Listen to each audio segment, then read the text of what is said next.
What just happened back there? Kasalukuyan na siyang nagpapalit ng ekstrang damit ni Dexter sa opisina sa likurang bahagi ng bar. Puting kamiseta na ipinampalit sa nabasang shirt. Si Dexter ay nakasandal lang sa pader, nakaekis ang dalawang braso sa ibabaw ng dibdib, at matamang pinag-aaralan ang mga kilos niya. What? Alam niya ang tinutumbok nito. Kayo ba talaga ay nagbabahay-bahayan lang o may kung ano nang namamagitan sa inyo ni Patrice? He knew it. I thought only women are nosy. So, what's the score between you two? Umupo ito sa mesa na napapatungan ng mga papeles. Dexter, you know very well kung ano ang ginagawa ko, pakunwa niyang chinek ang phone. Yes, but your actions suggest otherwise. You're imagining things. Am I? Nanunukat ang mga titig ni Dexter. Kung titigan mo siya kanina ay halos lapain mo na siya. Titig mo pa lang ay ikinakama mo na si Patrice. Shut up! At ano yung ginawa mong pagsalag sa katawan niya kanina, ha? You were overprotective. Bagay na kahit kailan ay hindi mo ginawa sa kahit na kaninong babae, besides Tita Indira. But for her, seems like you will move heaven and earth, just to keep her away from harm. Yes, he is too protective of her. Nirerespeto niya ito noon pa man. She is my responsibility, and I was just being a gentleman. Natawa si Dexter. Tawang nang uuyam. Being a gentleman is the least of all your qualities, James Villamor. You, being so holy and noble is just unbelievable. You respect the girl so much, bagay na hindi mo gagawin sa ibang babae. Not unless it was sorry. Walang ibig sabihin yun. But there was a pressing lump in his throat as he spoke. Careful there, buddy. You got there a keeper. I'm warning you, don't ever lose focus. Ang ganyang uling babae ang hindi lang basta ikinakamodot and you seem to enjoy her company. You even dragged her here. Tila gusto mong i-display at ipagsigawan na may asawa ka. Masyado na nga siguro siyang nasasanay sa company nito. Kapag nasa opisina siya, lagi niyang naiisip kung okay lang ba ito sa bahay. Kung hindi ba ito naiinip. You are in love with her. Napalunok siya, at hindi kaagad nakasagot. Nagkakagusto na ba siya sa babae? No. Naruroon na siya. Masaya siya sa company nito. He enjoys every bit of her. Ang kakyutan nito, ang unassuming demeanor, Patrice was able to unleash all these organic emotions in him. And she made him feel grounded. Hindi, finally he said. Nais niyang lagyan ng tuldok ang mga haka-hakang nabuo sa isipan ni Dexter. Talaga lang ha, sa mukha ng kaibigan tiyak ay may naiisip na itong kalokohan. Nag-iwan ito ng tapik sa balikat, bago lumabas ng silid. Mabilis pa sa 4:00 na nakasunod siya, at tama nga ang hinala niya si Patrice ang punterya nito na ngayon, ay kasalukuyang nakaupo sa leather sofa sa isa sa mga VIP rooms ng bar. I'm sorry, James is too vain para madaling matapos. Inihinto ni Patrice ang pagmuya ng pagkain, at tiningala si Dexter na naupo sa mismong tabi nito, at walang patumanggang inakbayan ito. Okay ka lang ba dito?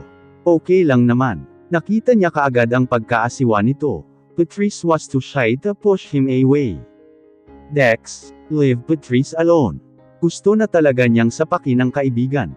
Ngising-ngising umusog naman ito, nang makitang naniningkit na ang mga mata niya. Kaagad siyang naupo sa tabi ni Patrice, sa lugar na binakante ng kaibigan. Dex is just being himself.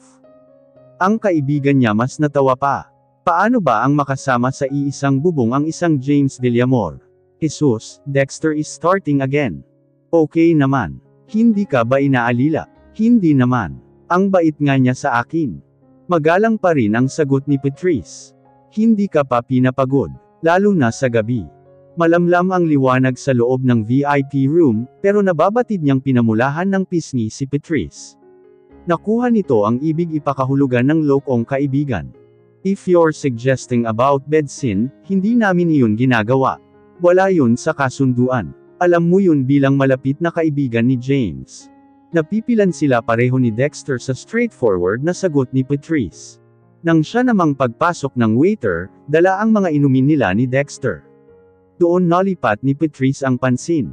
Na para bang iyon ang makakapitan nito ng lakas. Gusto niyang suntukin ang kaibigan, na humugis lang ang salita nitong, "What?" Sa bibig ng tinapunan niya ng masamang tingin. "So, first time mo dito. You should try this. She doesn't drink." "Oh, come on, KJ. Let your wife have a taste of her first liquor." Kaya naman ay di niya napansing inisang lagok na pala ni Patrice, ang inumin sa isang baso. Patrice no. Uli na dahil nasimot na nito lahat ang laman ng sisidlan. Hard drink iyon. By the looks of it, hindi ito sanay sa pag-inom. Gumuhit ang matinding pagniwi sa mukha nito. Kasunod ang pag-ubo. Ang pait. Inagaw niya ang baso sa kamay nito. "Ubusin ko na lang." "No. Ayaw mo nun, malasing siya at magawa mo na ang kamunduhan dyan sa utak mo. I swear I could hit you." Pinaulanan niya ng death stares ang kaibigan, na kampanteng tinutunggalang ang alak. Tila nai-entertain sa kanilang dalawa ni Patrice. Si Patrice naman ay maang na napatitig sa bote ng alak. Tila ito nagsisi sa ginawang pag-inom. Wide-eyed, she flashed that innocent look even more. May certain quality si Patrice na kapag tinatitigan sa mukha, ay lumilitaw ang nakatagong ganda. Not striking but beautiful in her own sense. "Overprotective ka lang masyado, bro." Napabuntong hininga siya. Nag-boss sa counter at ilang saglit pa, ay pumasok na ulit ang waiter. "Give her iced tea." Bago pa man dumating ang inutos niya, nang hihinang napasandal na sa leather sofa si Patrice. Mahina ang tolerance nito sa alkohol. Pamulong si Dexter sa tenga niya. "Oh, magagawa mo na yang gapangin. This is all your fault." "Oh, come on, James. Nagbibinate pa lang tayo, nang nagsimula tayong maging malikot sa babae. We even shared the same woman at one point, dahil katuwaan natin yun. I know if a certain woman gets into you."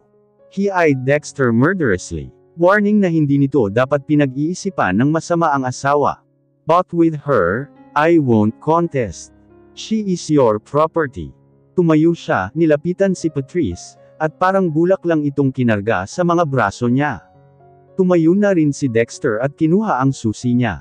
"Ako na ang bahalang magdala ng kotse mo sa exit." Buhat-buhat ang natutulog na si Patrice, na tinungo niya ang exit, kung saan naghihintay na si Dexter. Maingat niyang inilapag sa upuan at kinabitan ng seatbelt. Bakit ba ang sexing pakinggan ng ungol ng babaeng ito? Napaangat siya ng mukha, at sa medyo nakaawang na mga labi direktang nakatitig. Tumatama sa kanyang pisngi ang mainit na hininga nitong nahahaluan ng amoy ng alak. Her rugged breathing, and the sight of those luscious lips intoxicated him. Parang mas siya pa ang nalalasing. Minsan na niyang nadantayan ng magaang halik ang mga labi nito, at sa iisang beses na iyon, ay lihim niyang pinangarap ang maglanoy ng matagal roon. Patrice's lips promised paradise. Sweet, soft, magnetic, addicting. So kissable na titigan pa lang, ay nakapag-iinit na ng kalamnan. May nabubuhay na kaliit-liitang parte ng kanyang katawan. Bago pa man siya daluyungin ng kamunduhan, ay mabilis niyang inilayo ang sarili kay Patrice, at sunod-sunod na buga ng hangin ang ginawa. Pumwesto siya sa harapan ng manibela, at binuhay ang makina. Matindi ang naging paglaban niya sa impulse na lingunin ito. But the torture had become too unbearable. Kinailangan niyang buhatin si Patrice paakyat sa silid nito. This will only take some minutes. He snaked his left arm at the back of her head, his right hand beneath her knees. Tila bulak lang ito sa gun. Isiniksik ng babae ang mukha sa gawing kilikili niya. He could smell her natural scent. Bakit ba ang bango ng babaeng ito? Sa wakas, narating nila ang kwarto ni Patrice. Maingat niya itong inihiga sa gitna ng kama, ngunit bago pa man makalabas ay bahagya itong bumangon, at napasok sa damit nito, kumalat sa dibdib ng damit ang suka nito. Goodness. Ngayon ay nahahati ang puso niya, kung lilinisin ito o hahayaang mang-amoy suka na lang. Magtataka rin si Nami kung ipag-uutos niya ang pagbibihis sa sariling asawa. You're stronger than your libido, James. Sa abot ng kanyang makakaya, ay pinairal niya ang katinoan. But holding his sanity, he found out to be too difficult. Eratiko na ang tibok ng kanyang puso. Nag-iinit ang kanyang pakiramdam. Just don't give in to temptation. Patrice is a temptation na kay sarap magkasala. All fibers of his being, niyayanig ng simpleng tagpong ito, but reason had to win. Naghalungkat siya sa closet nito, nang maaaring ipamalit nito. Isang sundress ang napili niya. Kumuha rin siya ng maligamgam na tubig at bimpo, ipinatong iyon sa bedside table, at sinimulang tanggalin ang jacket ni Patrice. Kasunod ay ang isa-isang pagbubukas ng mga butones sa harapang bahagi ng damit nito. Para siyang inosente sa nagiging reaksyon niya, nanginginig ang kanyang mga daliri, habang ginagawa iyon na kung susumian ay eksperto naman siya sa pagtatanggal ng mga kasuotan ng isang babae. He was even a master of ripping women's articles. Pero kabado siya pagdating kay Patrice. May umukilkil sa likod ng kanyang utak na ingatan ito. Karespe-respeto nga naman itong babae. When he finally unbuttoned everything, at humantad sa kanya ang katawan nito, napalunok siyang ilang ulit. Ang katawang hindi niya nakita noong una, dahil nakalubog sa tub, ay tuluyan ang nahantad sa kanyang mga mata. Malaya niyang binabaybay. Tama ang hinala niya, she is a hidden bombshell. Ilang ulit niyang inutusan ang sarili na bawiin ang paningin. Ganoon rin karaming beses siyang napalunok. Instinct told him na takpan ito ng kumot, pero ang makasalanan niyang mga mata, ay pinagpiestahan ang alindog na nakahain sa kanya. Katamtamang laking mga dibdib, pero perpekto ang molde, makipot na baywang at makinis bagaman more ng balat. What a perfectly sculpted object. She was her own version of that golden terre they won from auction. At ang nakaawang na mga labi, heto na naman, inaanyayahan siyang dampian. Sinner as he was, sa gitna ng malamig na buga ng aircon, ay pinangangiliran siya ng malapot na pawis. No matter how strong his mind, natagpuan na lang ang sariling dahan-daang ibinababa ang mukha palapit sa dalaga. Palapit ng palapit, pabilis naman ng pabilis ang pintig ng kanyang puso. There was a sudden stampede in his system. Isang halik lang James, asawa mo naman siya. Luko ka James, no kissing and bedding, right? May giyera sa kanyang kaloob-looban. Niyayanig siya ng mga pagnanasang ni sa hinagap, ay hindi niya akalaing kayang buhayin ng isang kagaya ni Patrice sa kanyang katawan. Naruroon na siya, kapag nasasaling niya ang dulo ng daliri man lang nito, ay may mga pagninga sa kanyang mga himaymay. Kapag nasa malapit ito, his carnal self is brought to the edge of disturbance. You are no pervert James. Hold yourself man. Isa lang James. Lucifer and Gabriel were warring over his head. Mas nanag ang tawag ng loika, ngunit akmang iaangat na niya ang katawan, nang siya namang pag-ungol ni Patrice, at bago pa man siya makahuma, ay nailangkis na nito sa kanyang leeg ang mga bisig nito, at hinela siya pababa. Bahagyang nagdilat ang mga mata nito, namumungay na sinambit ang pangalan niya.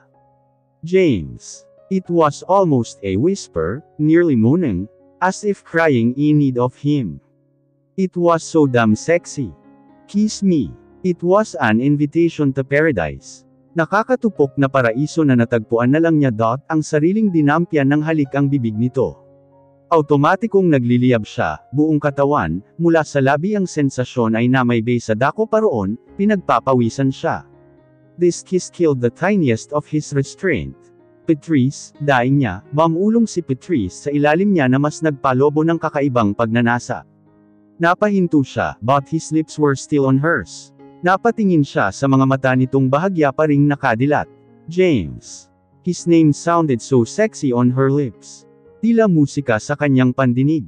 Naramdaman niya ang pagkibot-kibot ng malambot na bibig nito. Ang munting paggalaw nito ay nagsindi ng apoy.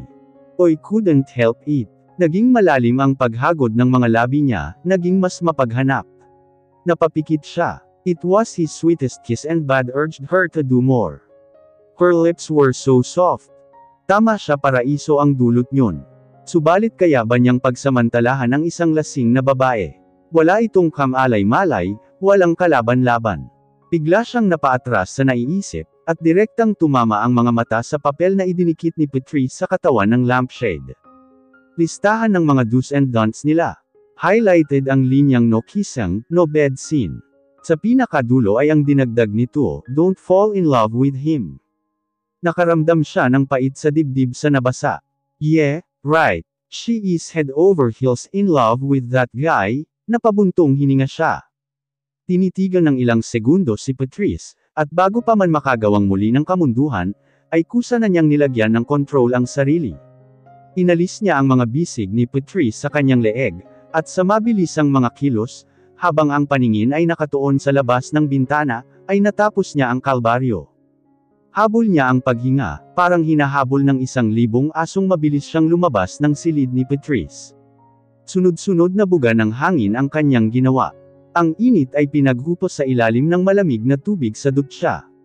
Ngunit gaano niya i-adjust ang temperature control ng shower, di nakatulong ang lamig ng tubig, na bumabagsak sa kanyang katawan, para gawing steady ang emosyon. He knows, he will be forever haunted by Patrice's scent, and that beautiful image playing on his mind. He will forever be possessed by her. Nagsusumigaw na katotohanan. Nakaalis na ba ang kuya mo nami? Sinadya ni Patrice ang maagang gumising, ngunit mas maaga pa palang gumising si James at umalis. Kadalasan ay bumabangon siya ng alas 6 na ng umaga. Nakapagsaing na si Nami sa mga oras na iyon, at ulam na lang ang lulutuin niya. Pagkatapos ay 1 oras siyang magbababad sa mga halaman at papanhik. Breakfast naman ni James ang aatupagin niya, at sasabayan na rin ito sa hapag. Opo, ate. Mga 30 minutes ago, nanamlay siyang bigla. Naupo sa high chair at nakapangalumbabo sa counter. Alas 5:30 pa lang. Ano ba ang nangyayari kay James? Halos hindi na sila nagpapang-abot kalimitan, malalim na ng gabi kung umuwi. 4 na araw nang ganito si James. Pinilang niya talaga, dahil ang 4 na araw na yun, ay tila mahabang panahon na ang katumbas. Miss na kita James, na-miss ko nang ipagluto ka. Umiikot ang isip niya sa maaring dahilan, nang bigla na lang pagbabago ng routines nito, nang hindi niya man lang masabayan. Wala pa namang tao sa opisina ng mga ganitong oras, maliban sa guards at siguro ang janitorial staff. Inisip niya ang mga posibilidad. Nagalit kaya ito nung suwe niya ito at uminom siya sa bar? Nakakagalit ba talaga ang ginawa niyang iyon? Nag-aaway kayo ni kuya, ate? Napansin niyang ingat na ingat si Nami sa tanong nito. Kahit matabil itong bata, ay may positibong sensitivity naman ito paminsan-minsan. Hindi naman Nami bakit?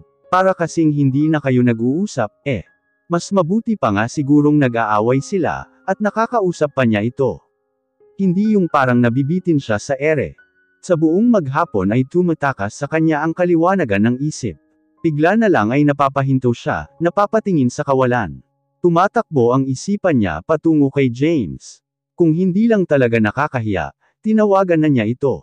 Kung tatawag ako, kakausapin niya kaya ako. Ni ayaw nga akong pansinin nitong mga nakaraang araw. Mabibiyak na ang ulo niya sa kakaisip. Para na siyang buang na kinakausap ang sarili. Ipagluto ko kaya ng paborito niya. Nalaglag ang mga balikat niya. Ilang pagkain na ba ang natapon, dahil ayaw nitong pansinin. Pati siya ay nawawalan na rin ng gana.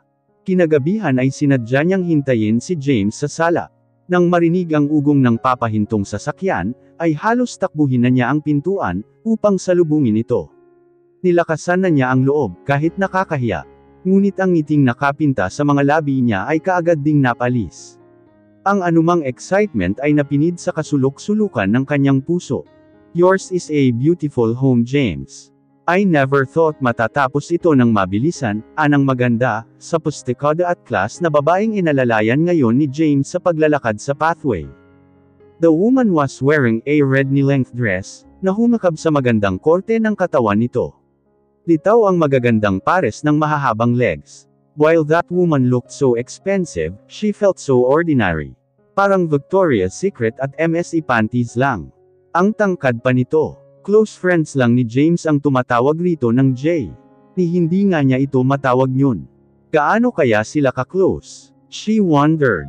Kita naman sa body language na hindi lang basta magkakilala ang mga ito. Oh, hi there. Sa wakas ay natapunan din siya ng pansin ng mga ito, at ang guest pa talaga ang unang pumansin sa kanya. Naalala niya kung sino ito.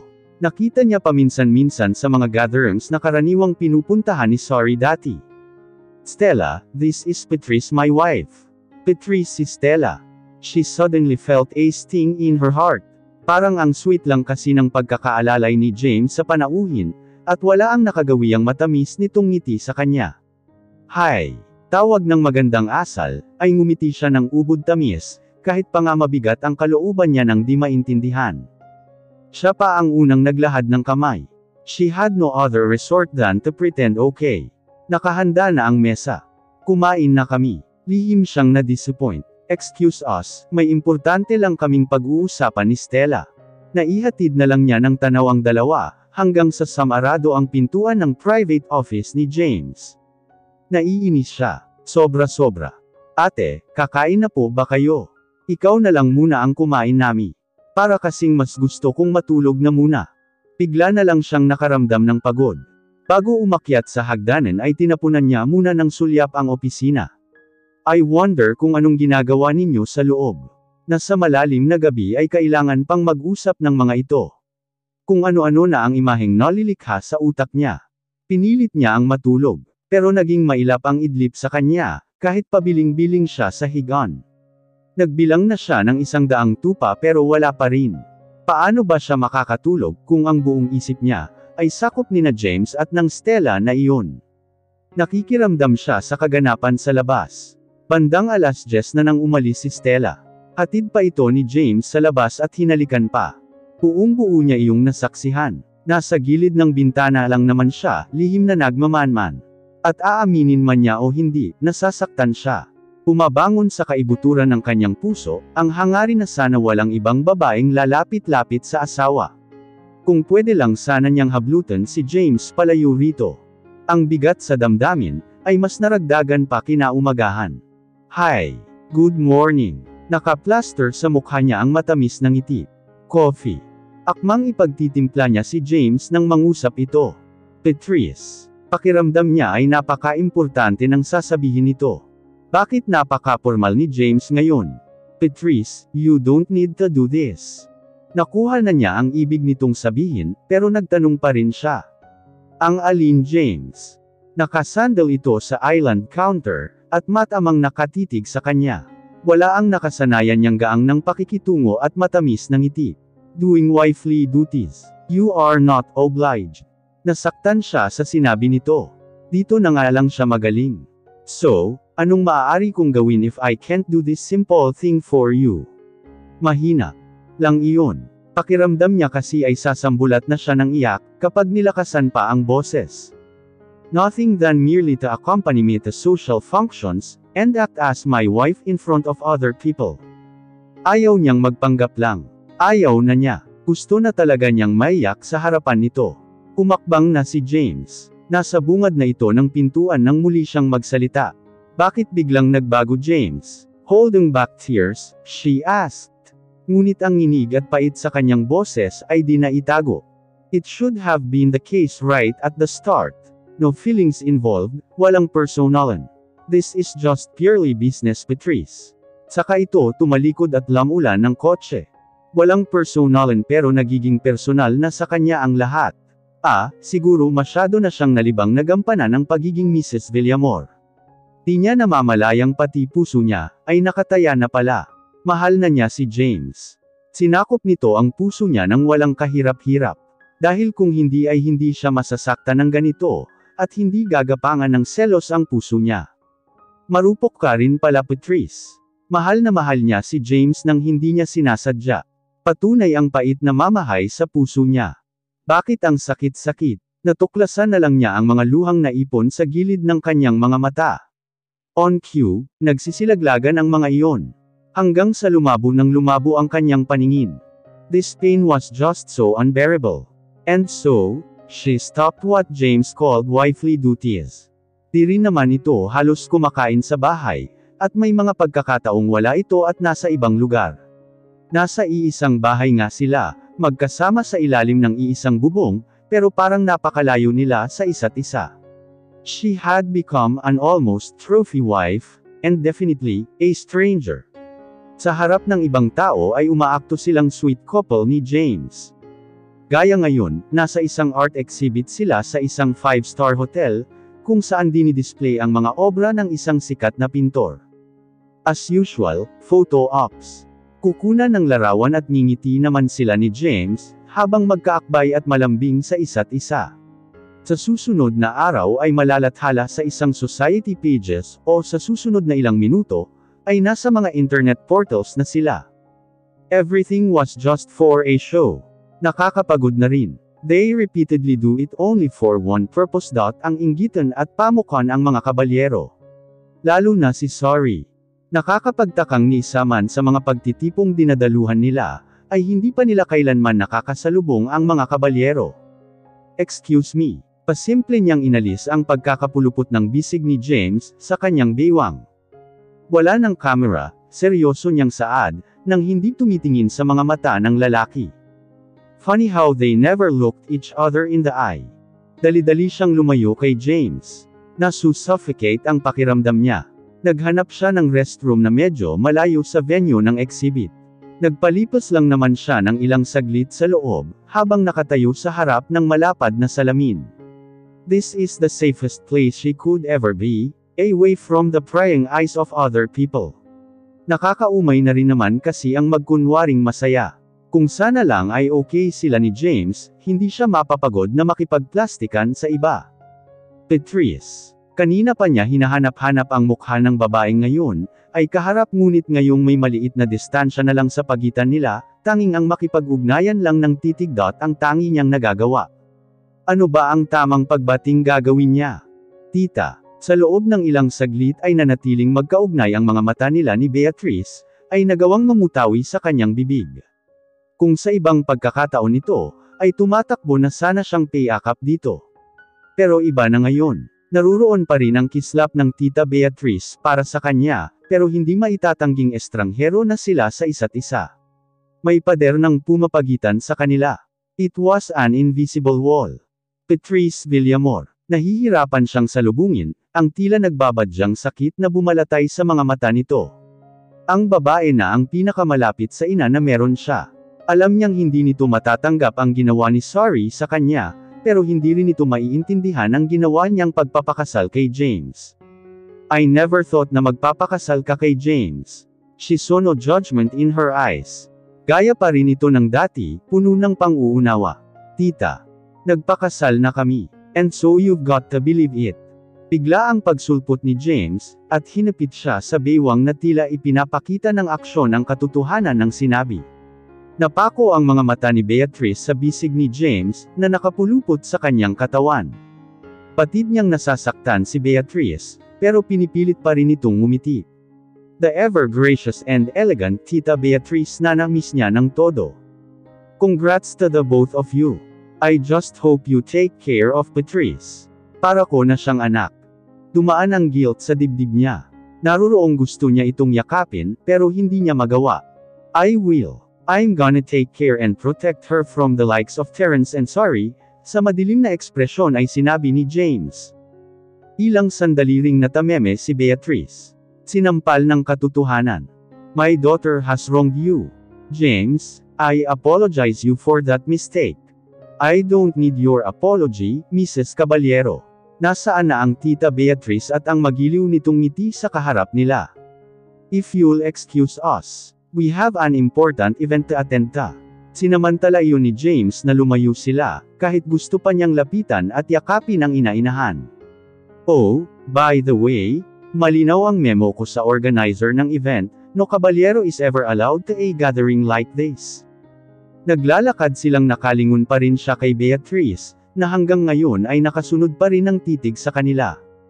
Kaya ba hindi na sila dumadalo sa mga pagtitipong dinadaluhan natin? May ginawa ka sa kanila. Akusa niya rito. You can't be too emotional, Patrice. Si Tita Beatrice ko ang pinag-uusapan natin eh. Mahal na mahal ko yun. Pinitiwan siya ni James at hinarap. Sa kanya nahihinuhang nasa mismong tapat sila ng tumutugtog na musical band, sa pinakagitna ng lobby ng hotel. Ang galing ng mga music hero. Nanunuot sa puso niya ang bawat tipa ng mga instrumentong gamit ng mga ito. Halong hard and soft music na lumikha ng napakagandang melody. Kung sana lang ay kayang pawiin ng magandang tunog, ang nagbabangga ang mga emosyon sa kanyang dibdib. It's too much to handle. What is your favorite music, Patrice? Nagtaka man sa tanong na iyon ni James, pero sinagot niya pa rin. Musika ni Moira. Bakit? Makahulugan itong tumitig sa kanya. Then, you might start loving a different genre. Classical, perhaps. Nauunawaan niya ang ibig nitong sabihin. Iiwasan niya ang mga kabalyero. I forbid you to go near them. Authoritative, na para bang pag-aari nito ang bawat desisyon niya at ang utak niya. Totoong naiinis siya lalo. Sa ginawa nating pagpapakasal, akala mo ba may mukha pa akong maipakikita sa kanila? Idagdag pa ang mga ginawa mo kung anuman ang mga yon.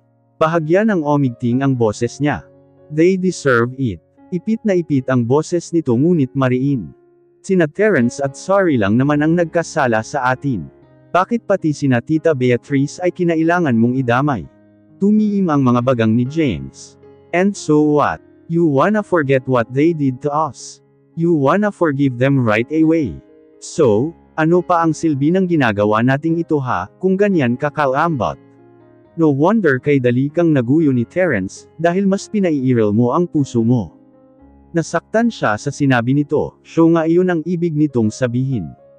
Tiningala niya ito sa mukha, at matapang na sinalubong ang mga titig. He stands beyond 6 feet, kaya nagmumukha pa rin siyang bansot kahit nakasuot na siya ng mahabang takong. Minsan nga na itatanong ko sa sarili ko, if this is all worth it. Tama nga bang nagpakasal tayo, James? Siguro nga hindi. Mahina lang kasi ako kaya out of desperation and pain, sinunggaban ko ang alok mo. Without even thinking that I might hurt Tita Beatrice and Tito George in the process. Pero hindi ako masaya, James. Ayoko sa pakiramdam na lagi na lang nag-iisip kung paano sasaktan ang iba. Hindi ako yun, James. Hindi ako yun. Bahagyang lamambot ang ekspresyon ng lalaki, nang makitang namalisbas ang mga luha niya. Tumingin muna ito sa gawing kinaroroonan ng mga musikero, na tila doon kumukuha ng lakas. Ang dalawang palad ay nakasuksok pa rin sa bulsa ng slacks. Huwag na tayong magtalo. Pumalik na tayo sa loob, mahaba na ang tono nito. May mababanaag na pagsuko. Ayoko, buong pagmamatigas niyang turan, nang tangkain siyang lapitan nito. Balikan mo ang mga taong kauri mo.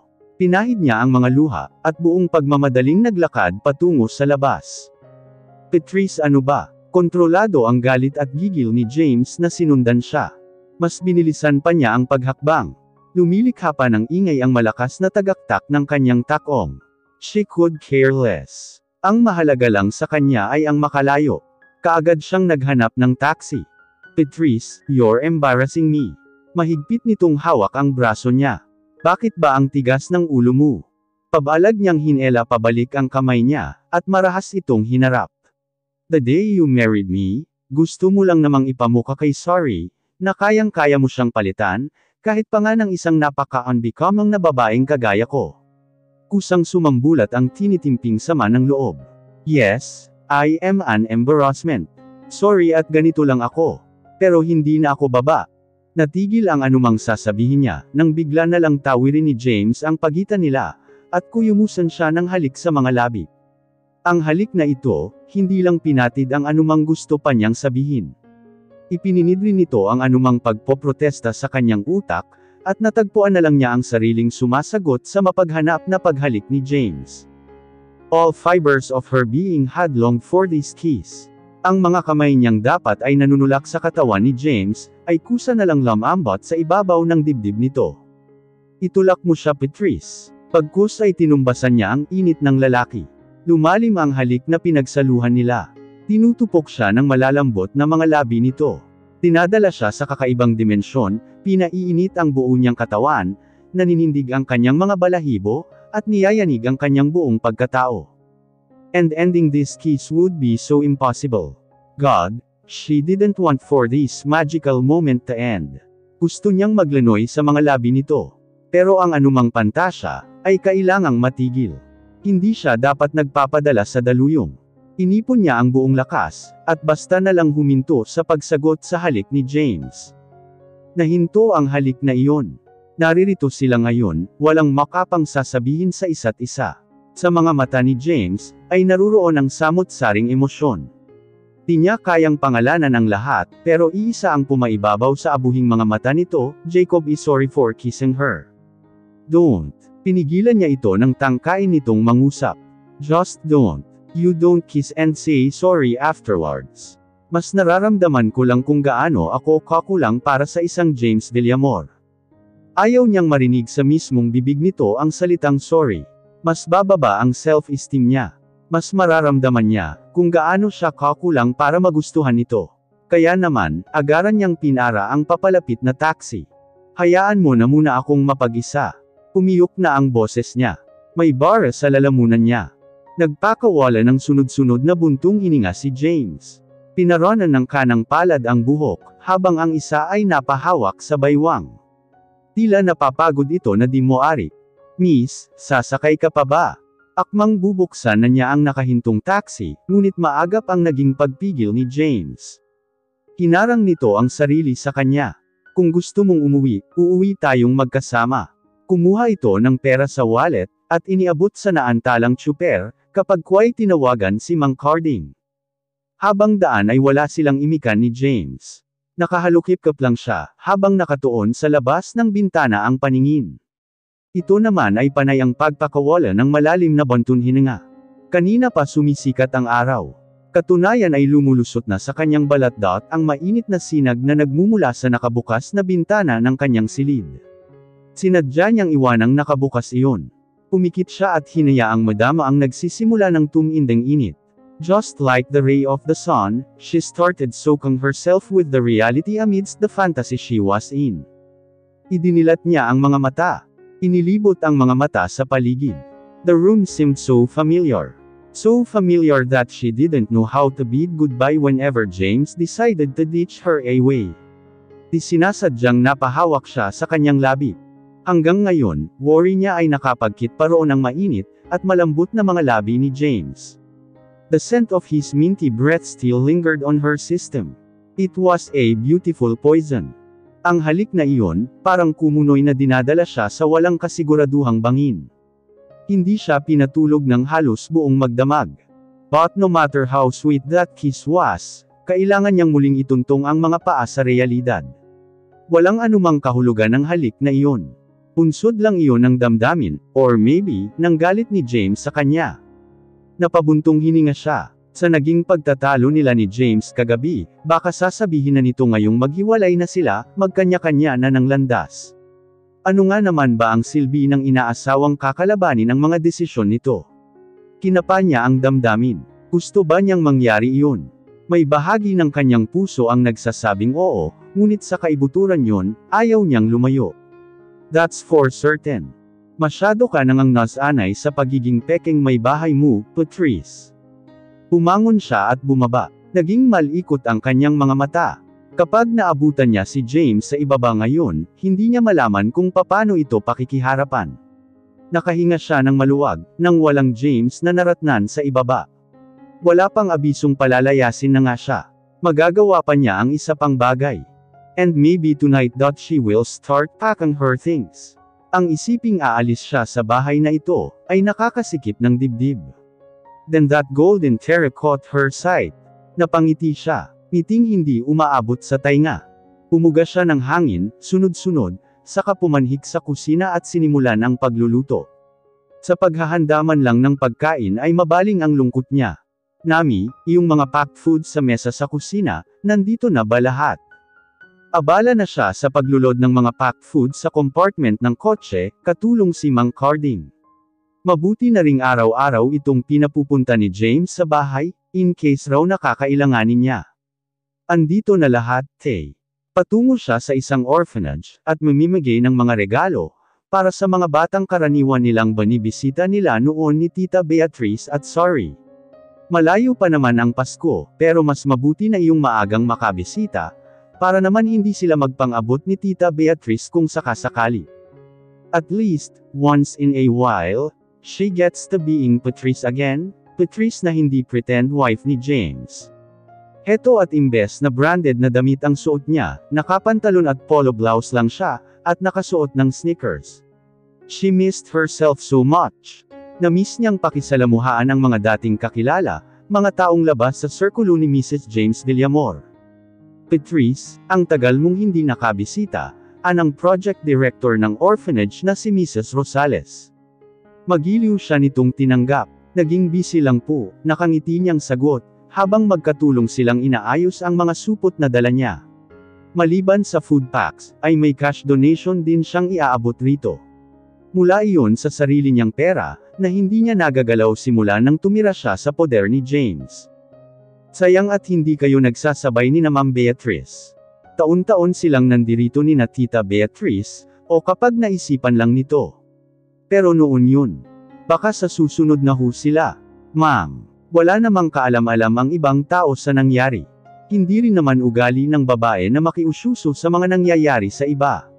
Pero kahit na iwas siyang masanggi sa ganoon ang usapan. Pihadong magtatanong ito kung kanino galing ang mga donations, kung sinong napangasawa niya. Nabanggit niya kanina na nag-asawa nga siya. Hindi na ho ako magtatagal sister. Idinaan ko lang talaga itong mga ito.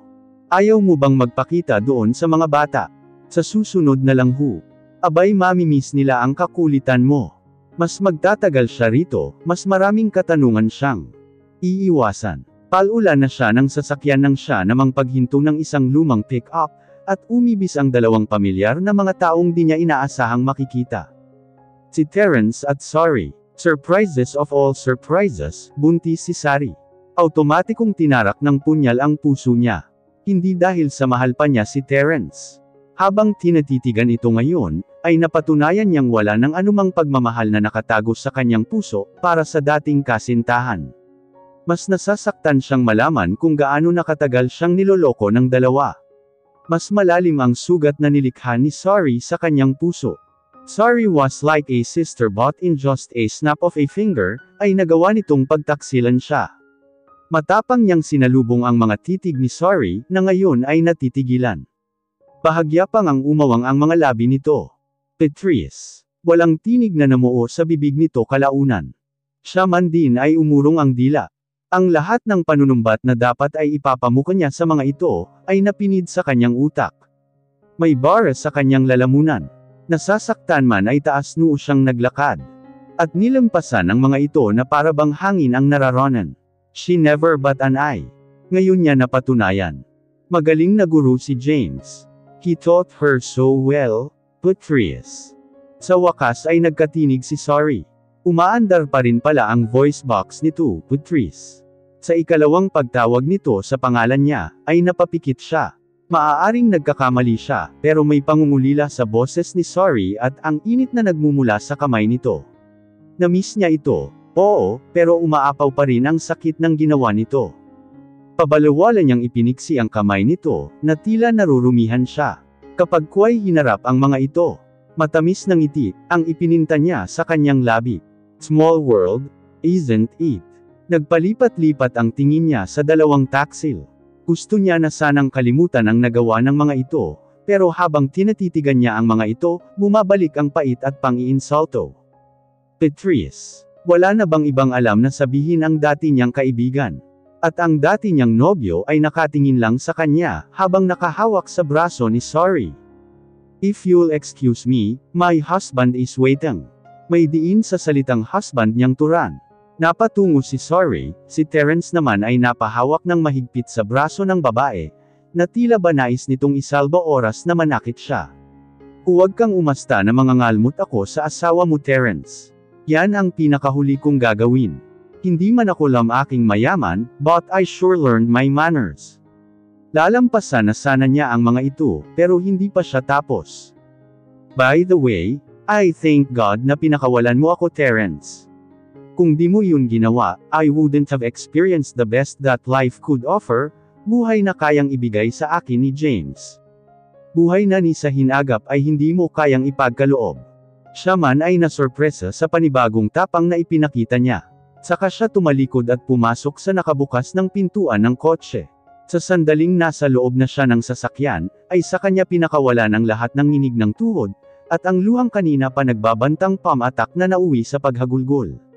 Naiinggit siya sa buhay na meron ngayon si Sari. Naiinggit siya na magiging ina na ito, isang bagay na kay tagal na niyang pinapangarap. Ma'am, okay lang ho ba kayo?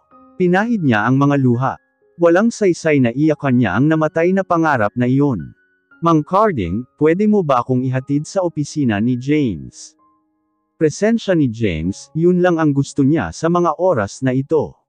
Gusto niyang magsumbong o yamakap dito, kahit sa kabila ng katotohanang hindi sila okay. She just wanted to see him and feel his warmth. The moment na bumukas ang pintuan sa opisina ni James, ay humulagpos ang lahat ng hinanakit at sama ng loob. Nakasandal ito sa edge ng mesa, habang seryosong nakatungo sa kung anumang dokumentong nasa palad nito. James, she cried his name in pain and desperation. Bago pa man ito nakahuma, ay inisang hakbang niya ang pagitan nila, at buong higpit itong niyakap. Make love to me, James. Anakan mo ako please. Parang bata siyang nagsusumamo. She knew it was too much to ask. Patrice, what's wrong? Nakakulong na siya ngayon sa mga bisig ni James, at panay ang ginawa nitong paghagod sa kanyang buhok, pinapayapa ang kanyang damdamin. Ang sarap sa pakiramdam sa bawat pagkakataong nararamdaman ang init ng katawan nito, at ang manakanak ang pagdampi ng bibig nito sa kanyang buhok, upang kintalan siya ng magagaang mga halik. Nakita ko sila. Ang saya nila. Magkakaanak na sila James, parang bata niyang sumbong habang humihikbi sa dibdib nito. Nakasuporta sa baywang niya ang isang braso nito, habang inaangat ng isa pa ang baba niya. Tinutuyo naman ng hintuturo ang luhaan niyang mukha. Patrice, talk to me. Nasa mga mata nito ang tinitimping inis at ang pag-aalala. Malumanay ang boses nito na tila nanunuot sa kanyang kaluluwa. Babuka na sana ang bibig niya, ngunit nabitin sa ere ang anumang sasabihin. Saka pa lang niya napansin ang tatlong nilalang na nakaupo sa couch ng opisina ni James. Buong-buong nasaksihan ng mga ito ang eksena. Isa na roon si Stella. Lahat ng pansin ng mga ito ay nakatutok sa kanya. Parang napapalayo siya sa katawan ni James, at nakatungong humingi ng paumanhin. I'm so sorry. Napaatras siya at bago pa man siya lunurin ng kahihiyan, ay mabibilis ang mga hakbang na lumabas siya ng silid na iyon. Kahiya-hiya ka Patrice. Wala ka na talagang ginawang tama. Ang syonga mo, ang tanga-tanga mo. You must have hurt so badly. Tinapigil ang haplosan ni James ang pisngi ni Patrice, matapos hoiin ang ilang hibla ng buhok na tumabong sa mukha nitong nakasubsob sa unan. Sa gilid ng mga mata nito ay may nanuyong mga luha, na ikuyong niya ang mga kamao. May bumangon awa at galit sa puso niya. Looking down on her, naalala niya ang Patrice, na nagmakaawa habang hinabol si Terence. He was there when it happened. Pinuntahan niya sana ang dalaga, para magpasama kay Sorry. His heart ached upon seeing her teary eyes. Nang mga oras na yun, sa hindi niya malamang dahilan, ay bumangon ang hangaring pawiin ang anumang hinanakit nito. Hindi ka dapat sinasaktan ng kahit na sino. Ang swerte ni Terence at iniyakan ito ng dalaga. Naiinggit siya. God knows how envious he was. Terence, bakit? Tila may matalim na bagay na tumusok sa kanyang puso sa narinig. Like his heart was drilled a million times. Bakit? Wala siyang konkretong kasagutan, basta't iisa ang alam niya, ayaw niyang marinig na sinasambit ng mga labi nito ang pangalan ng lalaking yun. I promise, mula sa araw na ito, ay tuluyan ng mabubur ang lalaking iyon sa sistema mo. Kung paano gawin, hindi niya pa alam. Isang masuyong halik sa noo ang iginawad niya sa babae, at tuluyan nang lumabas ng silid nito at may tinawagan. Get me everything about Terence Tejada. Maikli lang ang naging pag-uusap na iyon. Nang matapos ay tahimik niyang tinitigan ang babae, at umusal ng pangako sa sarili. Hindi ka naluluhan ng ganyan Patrice. No one will ever hurt you again. Naalimpungatan si Patrice sa tila paglundo ng kanyang kama. Bakit ba pakiramdam niya ay may kasama siya sa higaan? Dahan-dahan niyang iminulat ang kanyang mata. Liwanag na nagmumula sa labas ng bintana, na lumulusot sa manipis na kurtina, ang unang tumambad sa kanya. Pero bakit tila may naririnig siyang paghinga sa kanyang likuran? Pumihit siya only to find out na hindi nga siya nag-iisa. Bigla ang pagsukal ng kaba sa kanyang dibdib. James. Automatikong babangon sana siya, nang maagap siyang pigilan ng lalaki. Stay. Napatingin siya sa kamay nito, na pumipigil sa kanyang braso. Saka sa matitiim na mga mata ni James. Tila may magnetong humahatak sa kanya, para bumalik sa dating pwesto.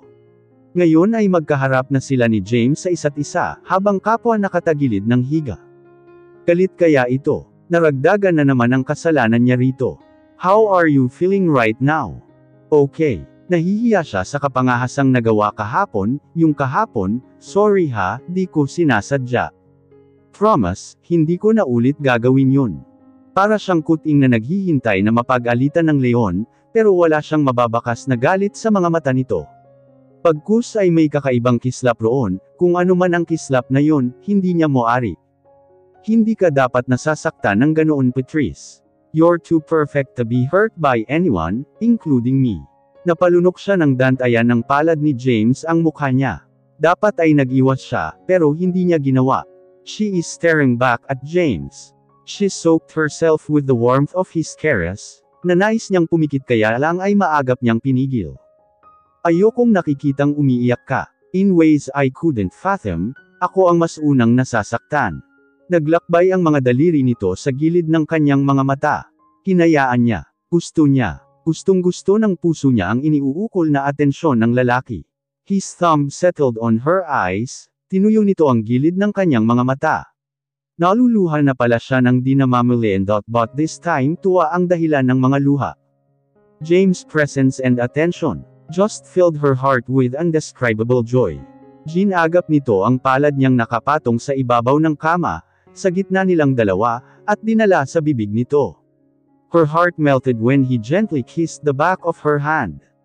The moment na inalok kitang magpakasal, kasama roon ang pangakong aalagaan kita, Patrice. For as long as we could, habang magkasama tayo sa iisang bubong, ay hindi kita dapat hayaang nahihirapang mag-isa. I'm sorry that I made you feel so alone, I am sorry for pushing you away. Pero ipinapangako ko, Patrice, starting today, I will treat you even better hanggang sa tuluyang maluso ang hinanakit dyan sa puso mo. Kaligayahan, yun lang dapat ang mararamdaman mo sa piling ko, Patrice. After all, you are Mrs. James Villamor, you are my queen. Mas bumalong ang luha niya sa narinig. Di lang alam ni James kung gaano nito pinasasaya ang puso niya. Ang mga binitiwan nitong salita, mas mabigat pa sa kung anumang wedding vows, na maaaring ipangako sa harap ng dambana. James naman, pinaiiyak mo ako lalo, reklamo niya na sumisinghot. No more tears, Patrice. I promise. Pinitiwan nito ang kamay niya, at tumayo ito mula sa pagkakahiga. Without leaving his eyes on her, ay naglakad ito patungo sa gilid niya. Muntikan na siyang mapatili ng parang bulak siyang buhati ni James mula sa kama. Anong ginagawa mo? Napapaso siyang titigan ang mga mata nito. Naaasiwa siya sa ayos nila. Nako-conscious siya na baka masangsang ang hininga niya. Ang gulo-gulo pa ng buhok niya. Fulfilling a promise. Ibaba mo na lang ako. Just relax. Wala siyang nagawa pa nang nagsimula na itong humakbang. Just relax, Patrice. Entitled ka rin namang makaramdam na reyna kagaya ng sabi ni James. And so, she relaxed herself. Idinikit niya ang mukha sa dibdib nito. Parang musika na humalo sa kapayapaan ng umaga ang naririnig niyang pintig ng puso ni James. Zana, ako na lang ang tinitibok ng puso mo. Napatingala siya sa pangahang mukha ni James. He is not just beautiful outside, mas nagniningning ang kalooban nito. Kaya naman ay hindi naiiwasang mas mapamahal pa ito ng husto sa kanya. But no matter how she adored this man, kailangan niyang sarilinin. Am I really that good looking? Ha! Gumuhit ang pilyong ngiti nito sa labi nito. Malayo ito sa James na nanggalaiti noon sa labas ng hotel. Here. Maingat siyang iniupo ni James sa bangko. Pagkatapos ay tahimik na itong kumuha ng apron, at naghalungkat ng maaring lutuin sa ref. Ako na kaya. Halata namang wala itong alam sa kusina. Ako na. This is me, taking care of you. Parang hinaplos ang puso niya sa sinabi nito. Sana nga lagi na lang ganito. Ilang saglit lang ay nakontento na siyang panuurin ito, hanggang sa pinagsaluhan nila ang agahan. Oops, sorry for this. Sunog ang sunny side up egg na niluto nito, at pati ang toast ay nangangitim din. Well, I guess, the bread still looks perfect. Perfectly burnt, jokingly he said. Gaano man cup-8 ang niluto nito, para sa kanya ay masarap pa rin ang mga iyon. But most of all, mas nangigibabaw sa anumang masarap na lasa, Ang tamis na hatid sa kanyang puso ng ginagawang ito ni James. Alam niya, simula sa araw na ito, ay mas magiging maganda ang mabubuong pagtitinginan sa pagitan nila ni James, at ipagpapasalamat niya na naging kakampi at kaibigan ito. Until the day na maghihiwalay sila ng landas. Babaunan niya sa kanyang puso ang isang alaalang ito.